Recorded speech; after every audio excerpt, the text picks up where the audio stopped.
Lembrai-vos da lei de Moisés, meu servo, que lhe mandei em Horebe para todo Israel,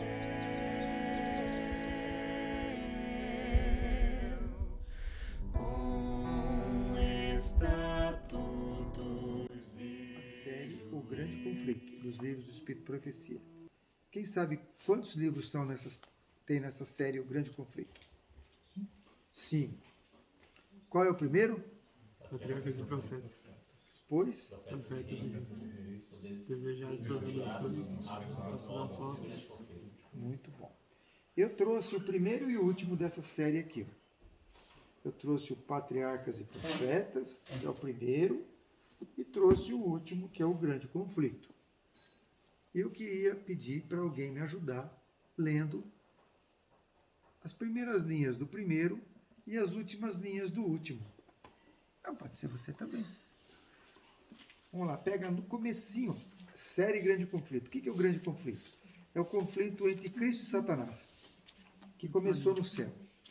Não começou na terra. O problema do pecado é um problema universal. E a solução dele precisa ser universal também. Então essa série Grande Conflito, que mostra o conflito entre Cristo e Satanás, começando no céu, e depois termina com uma solução maravilhosa que Deus usou, Deus planejou.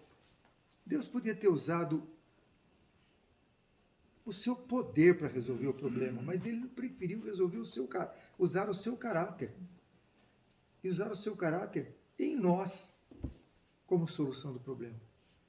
Vocês não têm ideia, eu também não tenho, ninguém tem ideia da profundidade, da grandeza, da importância da nossa vida na solução do grande conflito.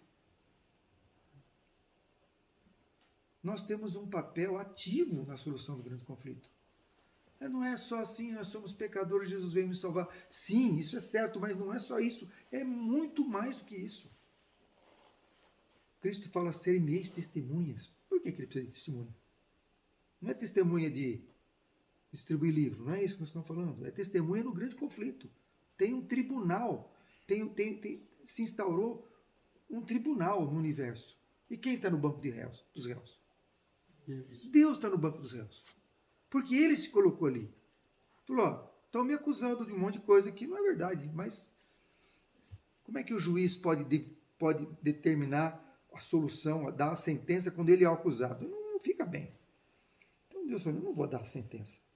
Vocês vão ser minhas testemunhas. O universo vão ser os espectadores desse grande conflito. E vocês no final vão ver quem está certo. E nós temos um papel importantíssimo no grande conflito, como testemunhas de Deus, para mostrar para o universo que ele está certo. Então vamos ler a primeira frase do livro que começa descrevendo o grande conflito.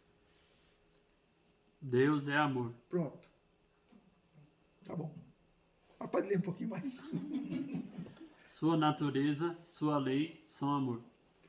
Assim sempre foi, assim sempre será. Tá bom. Deus é amor. Sua lei o que é?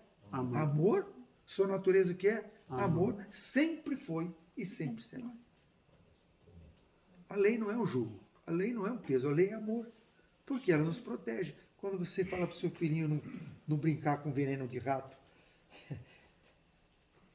é porque isso é ruim? Não, é porque ele pode morrer se ele for brincar com aquilo. Vai fazer comidinha com veneninho, aquelas bolinhas coloridinhas. Né?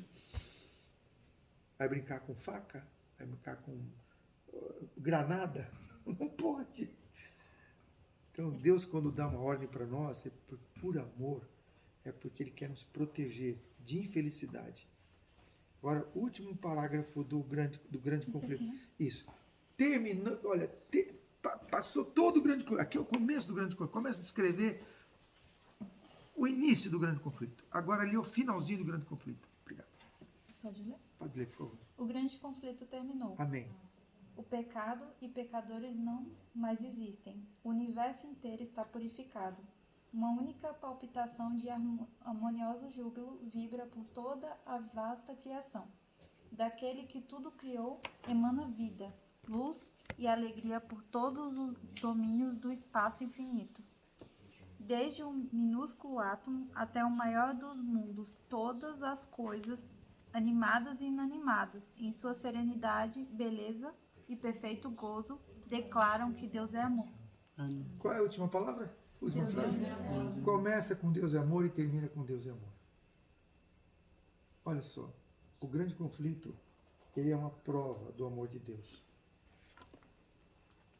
Ele podia ter... Eu nem falo destruir do Lúcifer. Ele podia não ter criado Lúcifer. Seria tão simples, sabe? Vai me dar um trabalho esse rapaz aqui. Deixa quieto. Eu já vou criar logo Gabriel e não vou botar Lúcifer nessa história. Seria o que isso aí? Uso de informação privilegiada. Isso é crime. Isso é crime no nosso mundo cheio de pecado. Isso é crime.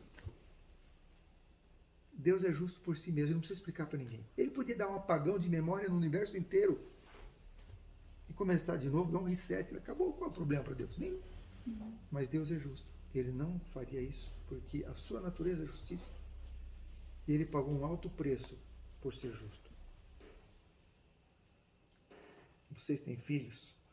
Vocês sabem o que eu estou falando.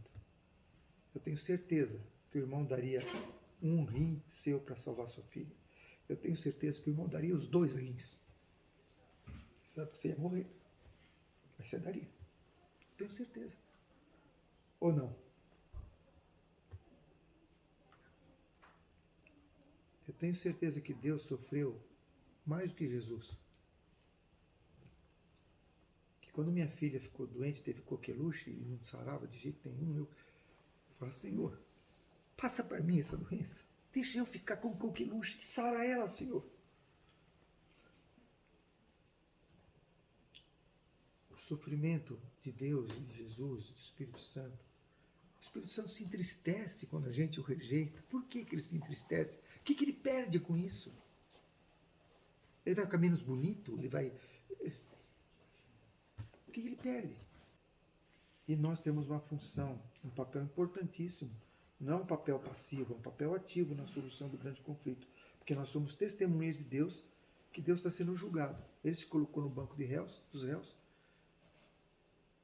para que o universo veja quem está errado. Porque não existia mentira. Não existia, pensa que não existia mentira. Vou dar um exemplo. Vamos supor que você seja amigo do presidente do Banco Central. Amigão seu. Ele liga para você e fala, olha, você tem conta no Itaú? Tem. Tira que vai falir. Você duvida? Você ia duvidar dele? Agora imagina. Lúcifer era o anjo mais bem cotado do céu. Era o top dos anjos. Referência. Ele chega e fala, ó, esse governo aqui é fria. Deus só quer glória para si. E eu acho que se a gente não tivesse lei, seria melhor, porque nós somos perfeitos. Cada um podia seguir o seu coração. Ia ser muito mais feliz. Os anjos não tinham ideia do que era mentira, do que era...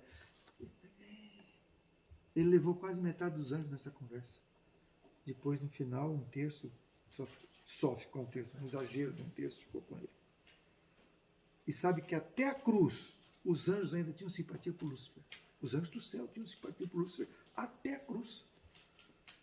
Que poder de enganar.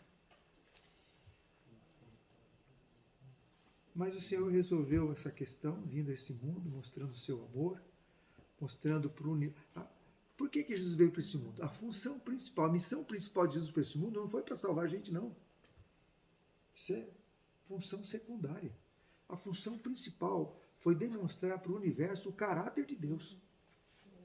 Porque estava em jogo. E ele hoje pede a nossa ajuda. Olha, como é que... Eu fico imaginando um ser todo-poderoso, infinito em poder e sabedoria. Ele... Isaías 6, 8. Canta bem para nós. Não precisa ensinar agora não, que vai gastar tempo. Não, porque eu preciso achar aí. Ah, Ainda não sei tá bom. tocar de cor. Ouvi a voz. Ah, pode cantar em capela mesmo. Ouvi a voz do Senhor que dizia: a quem enviarei e quem há de ir por nós? Então disse eu: eis-me aqui, envia-me a mim. Eis-me aqui, envia-me a mim. Isaías 6:8. Imagina Deus falando assim: quem vai por nós? Quem que eu vou enviar? Ele precisa pedir? Não precisa pedir nada. Mas olha, o nosso Deus é incompreensível. Esse Deus nosso é magnânimo, é muito acima da nossa capacidade de compreender. A gente não toca nem o verniz do amor dele. E ele fala, aí o Isaías fala: me envia. E essa deve ser a nossa resposta. E hoje ele está pedindo para nós. Ele não precisava pedir, ele podia exigir. Mas ele pede: a quem enviarei? O mundo está perecendo. As pessoas estão depressivas, ansiosas, cheias de doenças, cheias de problemas, cheias de dificuldades, sem paz, doentes, drogadas, infelizes. E ele falou assim: em quem enviarei? E a nossa resposta precisa ser: envia-me a mim. Porque nós temos um Deus de amor. Esse Deus de amor, se a gente aceitá-lo, a gente vai se tornar em filhos de amor. E a nossa vida vai ser uma vida de abnegação. A proposta de Lúcifer é: siga seu coração. A proposta de Deus é: negue o seu eu, tome a minha cruz e siga. São duas propostas diferentes. Não tem como associar. Não dá para fazer equilíbrio. Sábado de manhã, você vai à igreja, sábado à noite você faz o que você quer, contrário à vontade de Deus. Não dá. A religião é 24 horas por dia. A religião é a nossa vida. A proposta de Satanás qual é? Siga o seu coração. Seu coração. Qual é, Laurinha?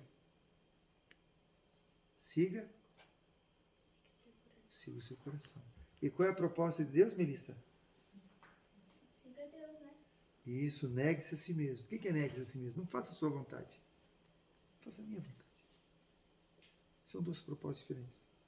E hoje, o Senhor Isso nos que é dá... estranho, né? Para nós, que já temos herança do pecado, é estranho. Porque, olha, Satanás tem uma proposta que parece boa. Sim. Siga o seu coração. Sim. E a proposta de Deus parece, por outro lado, um tanto Sem gosto. radical. Você- Sim. Toma a minha cruz e me segue, ou então me dá o seu coração. Quem quiser ganhar a sua vida, perderá. É. É melhor ver um Então, TikTok ou melhor estudar a lição? Não faça a sua vontade. Parece ruim, né? Parece ruim. Mas é a única que traz felicidade. A gente precisa Quando a acreditar. gente lê que o coração do homem é enganoso, você vai perceber que quando você seguir o seu coração, você vai quebrar a cara. Isso. Algumas pessoas descobrem cedo, outras descobrem tarde, outras nem descobrem. Mas que o Senhor nos ajude a gente entender que Deus é amor, que o grande conflito começou porque Deus é amor, e o grande conflito termina porque Deus é amor. E nesse meio, Deus é amor. E o que Ele quer na nossa vida é que a gente seja feliz. Viu, Igor? Ele quer a tua felicidade. O inimigo quer a tua desgraça. Sabe o que o diabo faz com a gente? Igual o gato faz com o rato. Dá um tapinha, dá um tapinha. Depois, quando ele enjoa, ele come. Mas o nosso Deus, ele Ele morreu para a gente poder ser feliz. E seria muito bom a gente conhecer um pouco mais desse amor. E esse amor está revelado em vários lugares, na Bíblia, no Espírito de Profecia, na natureza, nas provações. Às vezes a gente não lê a Bíblia, às vezes a gente também não contempla a natureza, só sobra as tribulações pra gente. Então, mas Deus se revela na natureza, é uma beleza para a gente reconhecer o amor de Deus. Sua palavra, cada vez que a gente lê, a gente aprende coisa nova. O Espírito de Profecia é uma bênção. Uma bênção. Eu vou contar uma historinha sobre o Espírito de Profecia, que hoje está meio esquecido, meio colocado num nível inferior. Mas a irmã Heleninha, chamo ela de Heleninha, sabe? A irmã Heleninha, ela falou que nada ela escreveu por sua própria vontade. Nada. Nenhum artigo na revista. Tudo foi luz vinda do trono de Deus. Pá, se é tudo luz vinda do trono de Deus, eu vou dizer o quê? Não tem contradição. Não tem o Espírito Santo que inspirou o Isaías, o Moisés e o Paulo num nível e inspirou a Ellen White no outro nível. Tem inspiração de segunda? Não tem inspiração de segunda. Tem sim. O profeta novo tem que ser testado pelos profetas antigos. Nessa situação ele é menor do que o outro. Mas a inspiração é a mesma. Luz vinda do trono de Deus. E não tem contradição na inspiração. A minha sogra, ela é uma executiva, ela tinha sempre empregada. Uma vez ela contratou uma nova empregada, aí ela falou assim, deixou a listinha de coisas. Desculpa quem já escutou essa história. Ela deixou a listinha, e na listinha, entre as coisas, estava tira o frango do freezer e assa.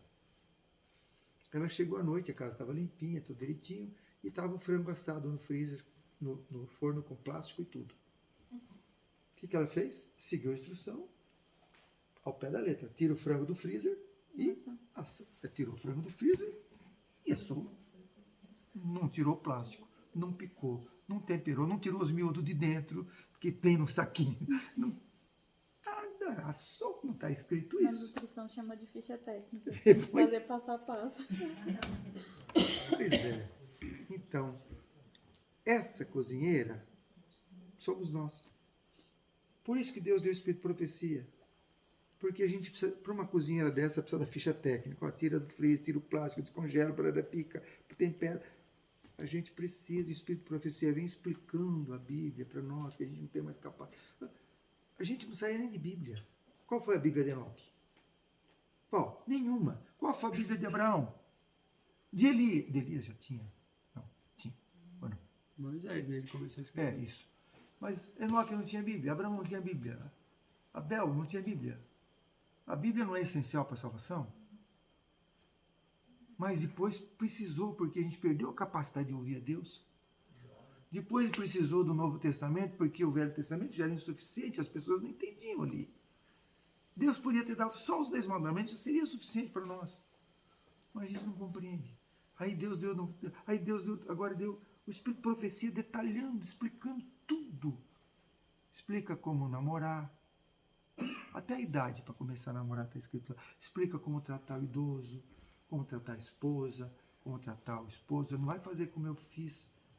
Eu peguei o livro Lar Adventista e abri no capítulo Deveres da Esposa, li, sublinhei tudo. Ó, isso aqui, ó, tem que fazer, tá? Deveres da esposa, tá bom? Espírito de Profecia não é para usar como marreta. Muita gente hoje não gosta do Espírito de Profecia porque, infelizmente, levou muita marretada de pessoas que não tiveram, sei lá, um jeito de explicar. Mas o Espírito de Profecia é para você estudar, para a sua vida, e aí, através da sua vida, o outro se interessar por aquilo que você está estudando. Então, você lê, eu tenho que ler os deveres do esposo, não ler os deveres da esposa para exigir dela. E assim, Deus deu tudo isso para a gente ser feliz. Bíblia, Espírito de Profecia, nossa igreja. exemplo de pessoas, deu a natureza. A natureza é uma bênção. Vou terminar 7h30. Veio um médico aqui, cirurgião, e naquela época a gente ficava até domingo de tarde, e no domingo a gente fazia alguma coisinha fora, e tinha um limoeiro que estava cheio de praga. De longe assim parecia uma árvore florida, mas que a praga dá flor, mas não dá fruto, sabe? Ela é exibida. Praga é exibida, sabia, Melissa? Praga é exibida, dá flor, mas fruto, ó. E ela cobriu o limoeiro.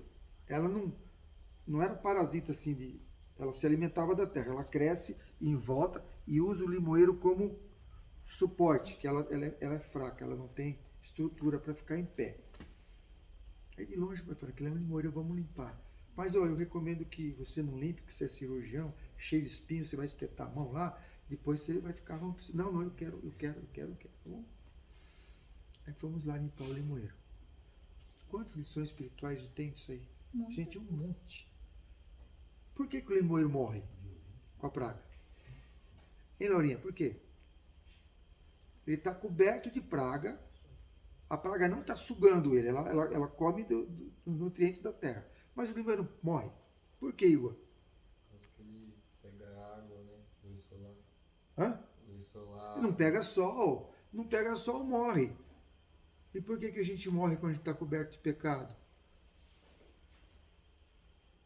Não entra o sol da justiça. Cristo, o sol da justiça, não consegue penetrar na sua vida, que está com uma couraça de pecado que você não quer largar. Aí nós fomos lá, limpamos o limoeiro e tal. Teve lá que espetou o dedo, sangrou. Quem que sangrou para tirar o nosso pecado? Jesus. Precisou derramar seu sangue para tirar o nosso pecado. Quando a gente tirou a praga, saiu um pedaço de limoeiro junto, porque às vezes está tão entrelaçada que você não consegue tirar a sua praga, sai um pedaço. Quando você tem que largar algum pecado, alguma coisa, às vezes sai um pedaço de você também. Aquilo vai junto. Algum mau hábito, algum gosto, alguma companhia. Alguma companhia, alguma amizade, tem que deixar. Muitas lições dá para tirar disso. No dia seguinte, o doutor ligou para mim e falou: olha, estou aqui no centro cirúrgico, mas meu coração está lá no limoeiro.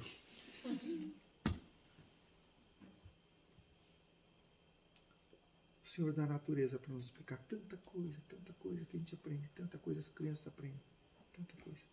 Uma bênção. Deus é maravilhoso. Ele se revela as pequenas coisas. Uma formiga, um sapo, numa fruta, numa flor, uma gota de água, um orvalho na planta, uma queda d'água, uma pedra. Tudo tem lição. Tudo tem lição para nós. A gente pode educar os nossos filhos só contemplando a natureza. Inclusive ensinando matemática, física, química, biologia, tudo. Eu vou encerrar agora, mas eu queria deixar o centro da mensagem com vocês, que Deus é amor, e da nossa participação ativa no grande conflito. Nós vamos ver mais um pouquinho para frente da nossa participação. O que Deus espera de nós? Qual é a nossa parte no grande conflito? Como nós podemos ser testemunhas de Deus? A testemunha, hoje no tribunal, o que ela fala? Ela fala o que ela viu. E é isso que Deus quer. A favor. A favor ou contra, né? Deus quer que a gente fale o que a gente viu. Viu onde? Viu dele. O que a gente viu de Deus? A nossa vida tem que revelar o que nós vimos de Deus. Esse é o testemunho para o universo. Vocês sabiam, eu só encontrei uma vez um lugar que diz que teve aplauso no céu. Eu já contei para vocês aqui, quem lembra? Quem lembra quando o céu aplaudiu? Fala, Cibele. Quando Abraão foi matar o sacrifício. Isso. quando Abraão levantou o facão para matar o filho e fez o movimento descendente, o anjo, e o anjo segurou a mão ao céu e rompeu em aplausos. Para quem foi o aplauso? Não foi para Abraão, não. Foi para Deus. O amor de Deus no coração de Abraão, acima do amor ao filho, seu único filho, o filho de sua velhice, a sua descendência, entregando tudo para Deus. Isso só pode ser um milagre divino. E o céu irrompeu em aplauso. E hoje o céu continua olhando para nós. Nós somos o espetáculo ao universo. Não é só para os anjos, mas para todo o universo. Ele fica vendo, cada um de nós, como é que a gente reage diante das provações, diante das dificuldades. E cada decisão nossa, ou a gente põe um voto na urna de Deus, ou a gente põe um voto na urna de Satanás. Que os nossos votos possam ser sempre para Deus. Que o Senhor nos ajude e nos dê poder, porque Ele tem poder para nos dar se a gente pedir. Que a gente possa sempre estar pedindo esse poder para Deus. Que Ele é um Deus perdoador e um Deus transformador. Ele perdoa e capacita. Ele não é só o bombeiro, o salva-vidas. Ele também é um instrutor de natação. Tá bom? Que o Senhor nos ajude. Amém. Amém.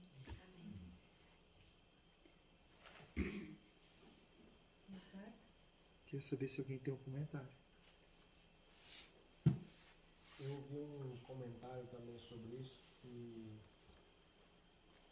Deus é tão justo e misericordioso que mesmo Ele podendo usar todo o poder que Ele tem para poder destruir, Ele ainda assim, Ele não venceu essa guerra, não é porque Ele não tem poder, porque Ele está usando o caráter dele. Sim. O caráter dele tem que ser provado e demonstrado para os outros, não para ele, né? Sim. Porque se dependesse dele, realmente ele exterminaria todo o mal. Não verifica. Mas ele é justo. Mesmo o Satanás usando todas as armas que são justas, porque para nós ele tenta convencer com a mentira, né? Sim. E Deus é só com a verdade. Sim. E isso é injusto. E mesmo assim... Imagina, irmão, veja só. Olha, eu estou te chamando para um exército que você vai sofrer, você vai padecer perseguição, dificuldade.